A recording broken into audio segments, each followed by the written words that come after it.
Salve, salve galera, muito bem-vindos aí. Primeira live de 2020. Quero dedicá-la integralmente a Egli Bastos, que sempre me cobra e sempre me acompanha. Então tem uma galera aí que eu tenho a honra de conversar com mais frequência, né? Enfim, sejam todos bem-vindos a essa live. Vamos dando aquele tempo. Lira tá chegando e quem mais pudesse chegar. Bom, para quem não puder acompanhar inteiro, depois essa live vai ficar no Facebook e se pá, eu vou subir também lá para o canal do YouTube, tá bom? Então, sem maiores delongas, vamos tocar o barco.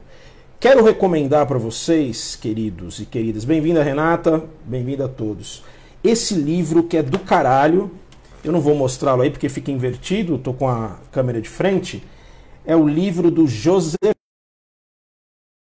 Anotem aí esse livro, O Poder do Mito, com Bill Moyers. Se você jogar no YouTube, você vai ver também que tem as entrevistas, tem um documentário, mas o livro é primoroso, né? Eu havia lido esse livro há um tempo atrás, mas não havia me empolgado com essa obra. Curiosamente, bem-vinda, Renata. Você estava sentindo falta? É nós, estamos juntos. Precisamos se conhecer, você é lá do Grajaú, da Zona Sul. Vamos se trombar. Então, eu tinha lido esse livro, mas não tinha assim me encantado, né? Eu sou uma pessoa que funciona muito por encantamento. E agora, recentemente, eu fui viajar e eu estava num lugar com toda a carinha mitológica, né? Chapada dos Veadeiros, cachoeira, pedras, montanhas, né? Você mistura isso com uma certa erva que as pessoas cultivam lá e você fica muito em estado alterado de consciência, né? Eu fui visitar lá uma comunidade quilombola na cidade de São Jorge, né? E tem toda melhor, no Calunga, né, o quilombola do Calunga. Enfim, eu estava ali muito influenciável por questões da natureza. Bom, e levei esse livro, O Poder do Mito. E eu confesso aos senhores que esse livro me comoveu em vários momentos. Vou abordar aqui a introdução do comecinho desse livro, que chama, é o capítulo 5, que chama A Saga do Herói. Tá? Capão Redondo, pode pá. É isso aí, Renata. Saga do Herói. A Lira perguntou se é aquele trem indígena. Não sei. Quilombola é lá dos negros, africanos, etc e tal. Tem lá uma relação com os índios e pãs. Mas vamos lá para esse capítulo aqui. Vejam como que Joseph Campbell introduz o nosso assunto. Saga do Herói. Você deve estar pensando, nossa, que tema chato, né?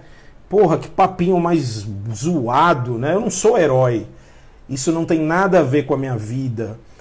Mas que raio é esse? Que conversa é essa de herói? Né? Do que você está falando aí, né?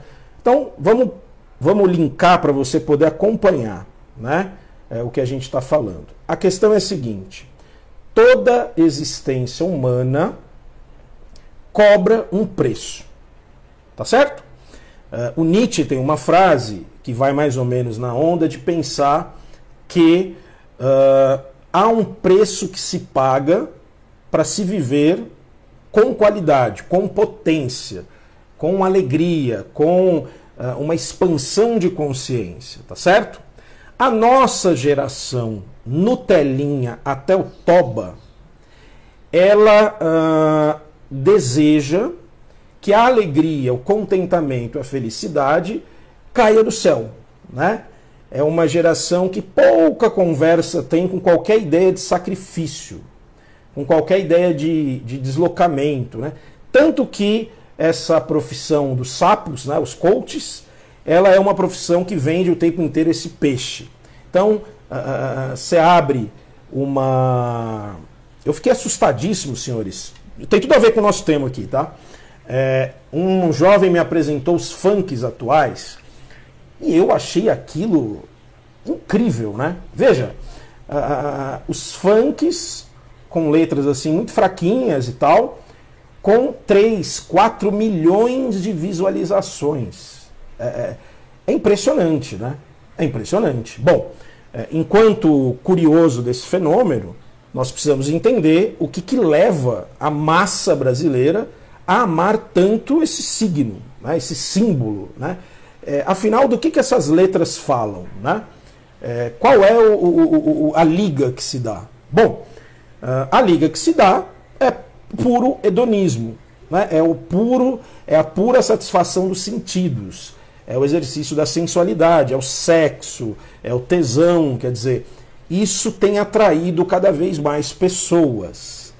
Isso, num certo sentido, não conversa com a ideia de heroísmo, né? A saga do herói é uma proposta de pensar a vida por meio de travessias, de sacrifícios, de dificuldades, de enfrentar aquilo que você e eu não queremos enfrentar, tá? É sobre isso que a gente vai falar, tá bom? Vocês estão pegando aí a visão do que é esse papo saga de herói? É pensar a vida por outras lentes. Então vamos lá. Vejam o que o Campbell diz, peguem sua caneta, seu lápis, seu batom e anotem isso. A saga do herói. Além disso, não precisamos correr sozinhos o risco da aventura, pois os heróis de todos os tempos a enfrentaram antes de nós. O labirinto é conhecido em toda a sua extensão. Temos apenas de seguir a trilha do herói. E lá, onde temíamos encontrar algo abominável, encontraremos um Deus. E lá, onde esperávamos matar alguém, mataremos a nós mesmos. Onde imaginávamos viajar para longe, iremos ter ao centro da nossa própria existência. E lá, onde pensávamos estar sós, estaremos na companhia do mundo todo. Vocês beberam a preciosidade do que esse cara está falando aqui? Ele é um mitólogo, né? Ele estudou os mitos de várias culturas. O Jung foi muito por esse caminho, né? Aí você pensa, mas o que tem a ver estudar mitos de outra cultura, bicho? Eu estou aqui no meu iPhone, eu estou aqui no meu celular, na alta tecnologia, né? Estudar os mitos de outras culturas é igual a nos reconectar com a ancestralidade.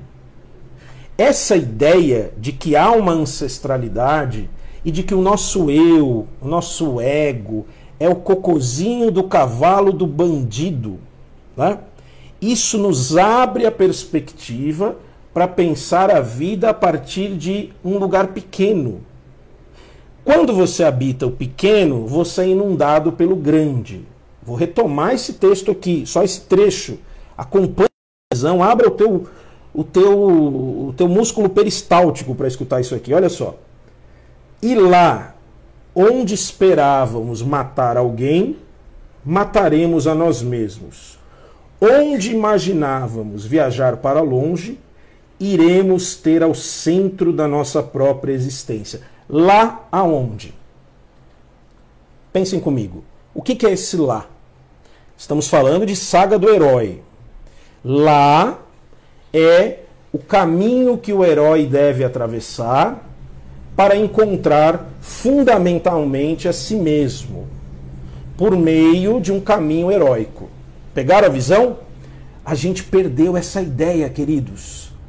Nós vivemos hoje cheio de falácias, né? Goze, goze, goze.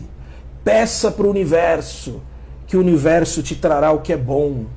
É possível ter uma vida muito feliz. Oi, né?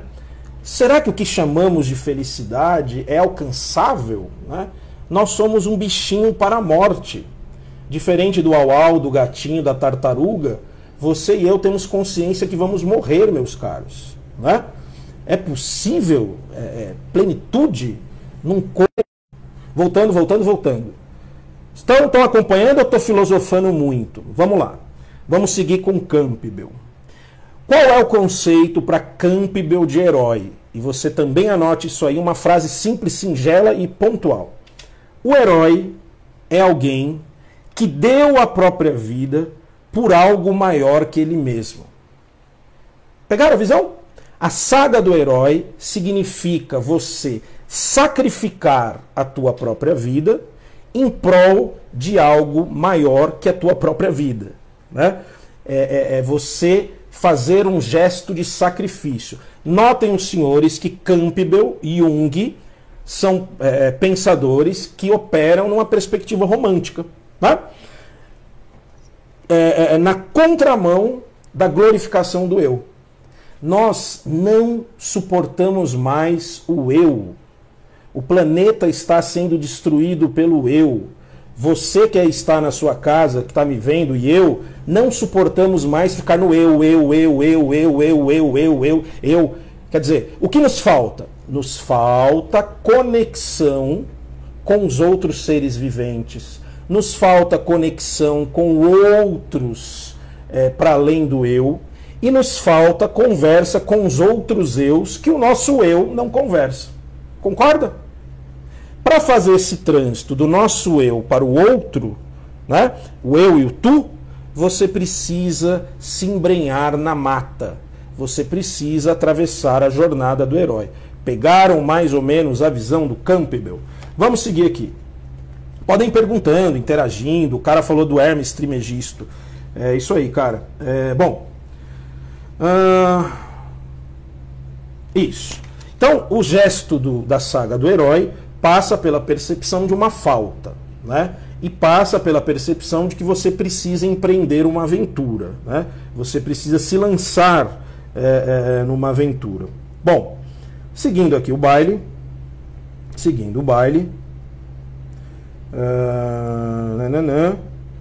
Bom, aí ele entra aqui numa discussão que eu acho que as feministas poderiam ficar um pouco assustadas, né? Mas eu gosto de pensar o que ele coloca aqui, né? Ele traz a ideia de que, por exemplo, há um debate aqui do herói como homem, o herói como mulher, etc. e tal, mas na perspectiva do Campbell, a maternidade é uma grande jornada de herói possível para as mulheres, né? Também é um caminho que ele vai tentar pensar com essa chave heróica, né? Quer dizer, o ato de você gerar um filho, criar um filho e educar um filho passa por uma travessia heróica. Eu acho que faz sentido ou não. Quer dizer, o filho, ele puxa a mãe para que essa mãe se desloque dele, né? É uma potência heróica que se atravessa aí.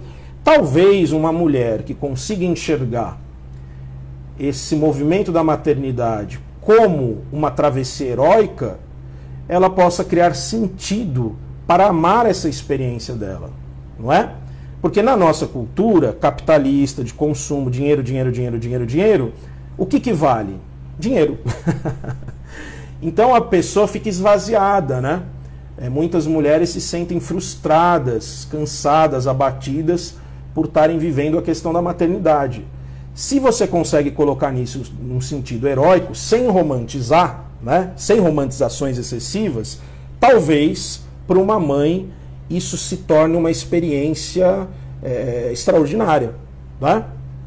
Então o autor entra um pouco nessa coisa aqui, dessa discussão, que não é assim tanto o centro da coisa, né? Vamos seguir aqui. Olha só. Ao se dar conta do verdadeiro problema, perder-se, doar-se a algum objetivo mais elevado ou a outrem, você percebe que essa em si é a aprovação suprema. Clarice Lispector diz que perder-se também é caminho, né? Então, muitas vezes as nossas crises de ansiedade, depressivas, de angústia, essa caralhada de crise que a gente atravessa, é um puxão da psique em direção ao outro, ao outrem, né? Olha só, quando deixamos de pensar prioritariamente em nós mesmos e em nossa autopreservação, passamos por uma transformação de consciência verdadeiramente heróica. Queridões, se você fez muita terapia, se sente bem resolvido e você está aninhadinho na sua família, no seu cachorrinho, no seu gatinho, nas suas coisinhas, na sua vidinha, nos seus projetinhos, isso precisa passar por um pensamento crítico, né? A ideia do Jung, inclusive, com a ideia de individuação, é que esse sujeito faça essas travessias narcísicas com o eu, mas que esse sujeito se volte para a comunidade, né?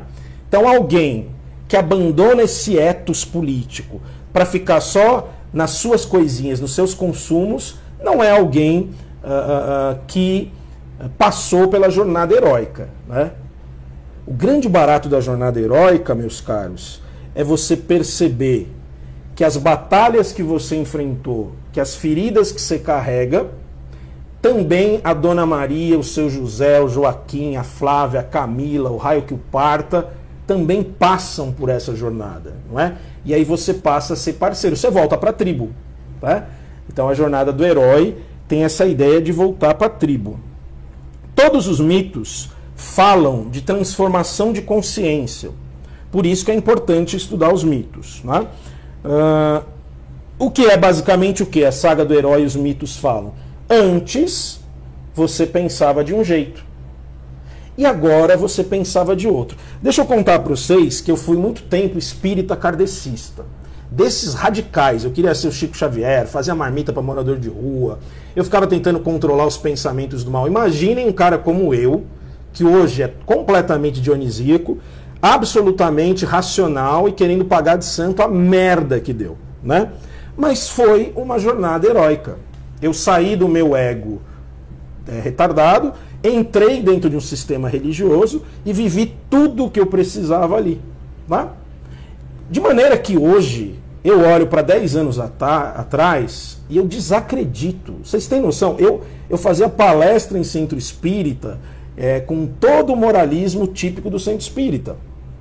E hoje, de certa maneira, eu fui para o polo oposto. E agora estou tentando me reequilibrar, né? Mas veja, o grande barato da vida, senhores, é você olhar para trás e falar: caralho, a Rosana que existia não existe mais. A Renata, de 6 anos atrás, pá, toda implicada naquilo, morreu. O Mateus aí do Trimegisto não é mais o mesmo cara, tá ligado? Então você vai fluindo, e aí você cai no colo da impermanência budista. Né? Nossa, estou viajando aqui. Seguindo, como que a consciência se transforma? Pelas próprias provações ou por revelações iluminadas. Tudo gira em torno de provações e revelações. Não tem massagem. Viver é foda. Eu tive que me fuder milhões de vezes e com coisas, porque meu pai teve um derrame. Eu perdi meu pai aos 17 anos. Eu escolhi essa experiência, o caralho. Ah, mas se você pudesse voltar atrás, você iria escolher passar por isso. Nem fudendo, né?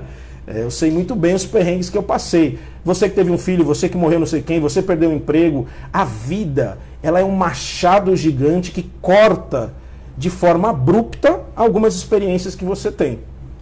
A vida é imprevisto, né? As pessoas que você ama vão embora, já devem ter ido, né? Então, não tem jeito, né? O amor ao destino do Nietzsche cairia aí também, quer dizer, o teu destino, bicho, o que você vai fazer com isso? Você vai ter que aprender a amar isso para se dar conta dessa vida, ou você está lascado, né? Não tem jeito, né? Então, a ideia de transformação da consciência é através da dor, é através do sofrimento. Não é apologia à dor, ao sofrimento, é o que é, né? Nós sofremos na existência, né? E isso faz parte, né? Isso faz parte. Seguindo aqui um pouco, vocês podem ir falando aí, interrompendo, hein? Bom, seguindo o baile. Ele vai trazer uma coisa aqui bem importante nesse capítulo. Vai falar do mito do roubo do fogo, né? Aquela ideia de que você roubou o fogo e trouxe o conhecimento para o homem. A velha ideia da expulsão do paraíso, né? Aquele que come a árvore, a maçã da sabedoria, não está mais no paraíso. Ele vai abordar aí essa mitologia durante todo o livro. O que significa isso, né? Eu até filosofava com meu amigo Gabriel lá na viagem, que a gente conheceu quilombolas, né? E são pessoas dentro daquela comunidade que estão muito fechadas àquela experiência do quilombo, que basicamente se tornou uma experiência de guias de turismo, etc. e tal. Firmeza? Bom, nós conversamos bastante com algumas pessoas, fiquei muito amigo de um cara que eu chamei de Will Smith, enfim, uma zoação da porra, e esse cara tinha uma psicologia própria, né? Ele tem um jeito de conceber o mundo, ele tem um jeito de conceber a existência dele do mundo baseado naquela experiência do quilombo, né? Da calunga. E aí a gente começou a filosofar sobre isso, né? Caralho, o cara não tem um monte de angústia que a gente tem da cidade, né, bicho? Será que ele tá numa situação melhor que a nossa? Será que a nossa é pior? Como é que é esse lance e tal? Pegaram a visão? A questão é a seguinte: quando você rouba o fogo do conhecimento, você come a porra da maçã lá, você, basicamente, você toma consciência de um troço complicado que é eu sou. Quando você diz eu sou, você se separa do mundo, né?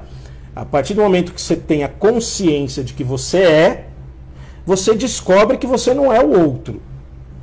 E toda a participação mística, né, essa coisa gostosa de dissolver o teu ego no coletivo, vai pra casa do caralho. Você tá fudido, né? Porque você nunca mais recupera essa condição de se alienar completamente de você. Não é? Não faz sentido isso? Então, quando você rouba o fogo... Olha aqui, olha que coisa fantástica do Campbell. O roubo do fogo distingue o homem dos animais. Escutem concretamente e escutem a metáfora. Quando você está no meio da floresta à noite e acende um fogo, isso mantém os animais à distância. Você vê seus olhos brilharem, mas eles estão fora do alcance do fogo. Né? Pegaram a visão aí do fogo, etc., desse papo todo e tal.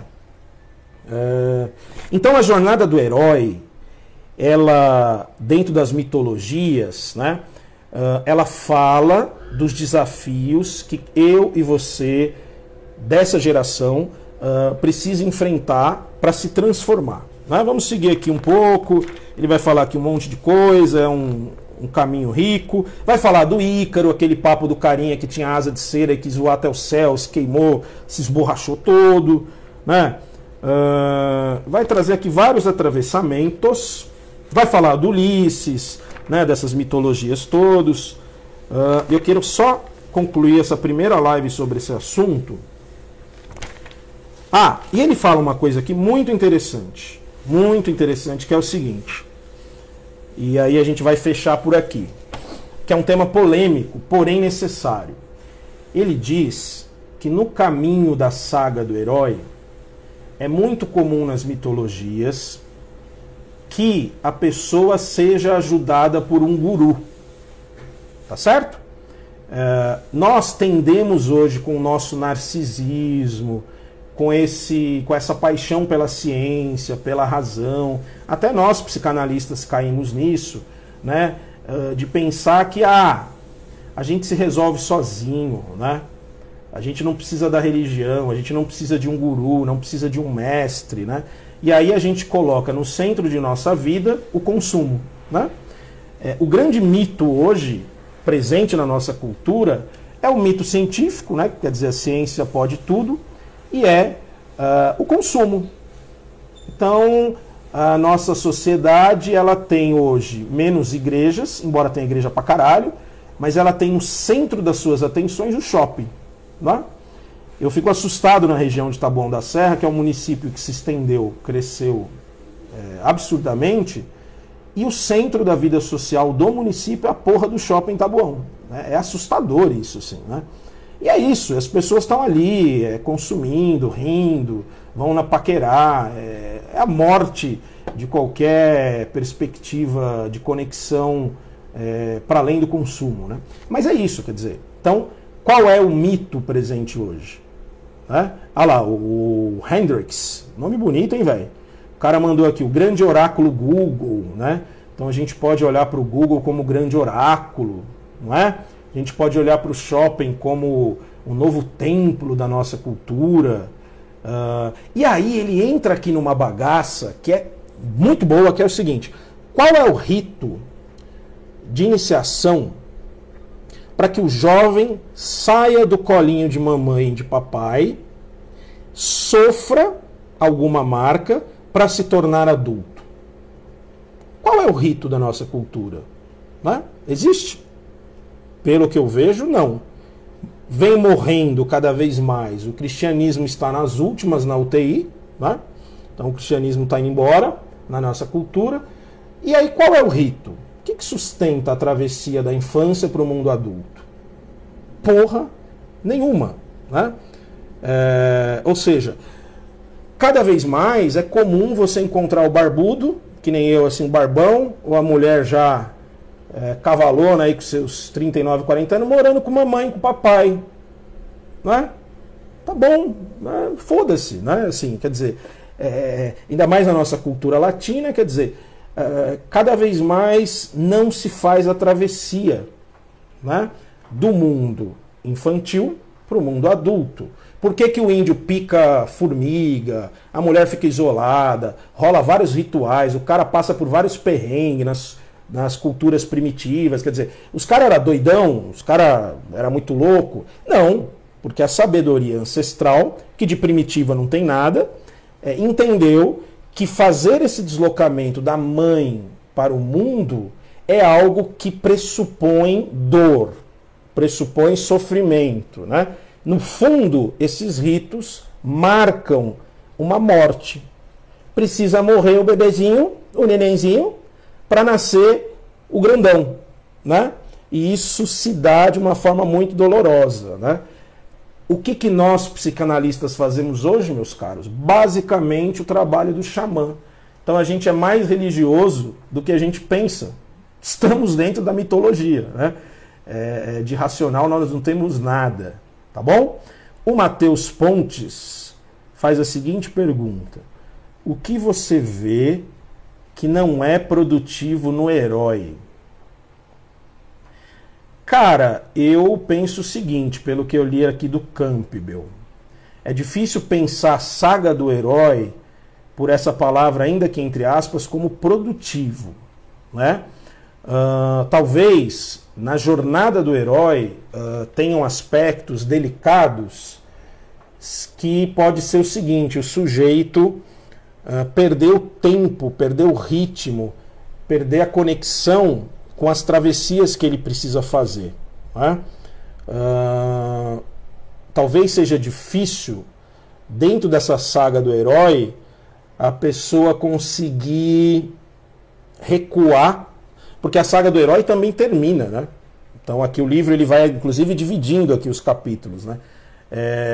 Talvez seja difícil você largar a espada, né? Você desembainhar a espada e acessar outros caminhos da psique, né? A gente talvez esteja pensando aqui um pouco numa linha de que a saga do herói faz mitologicamente a travessia da infância para o mundo adulto, né? E aí, quando é que chega no mundo adulto, que outros mitos precisam constelar, né? Eu acho que talvez eu iria um pouco por aí, né? Mas é uma excelente pergunta, sem dúvida. Perguntas, minha gente. Fez sentido esse papo todo? O Matheus fala, reinventar uma outra vida. É isso aí, né? Concordo com você, né?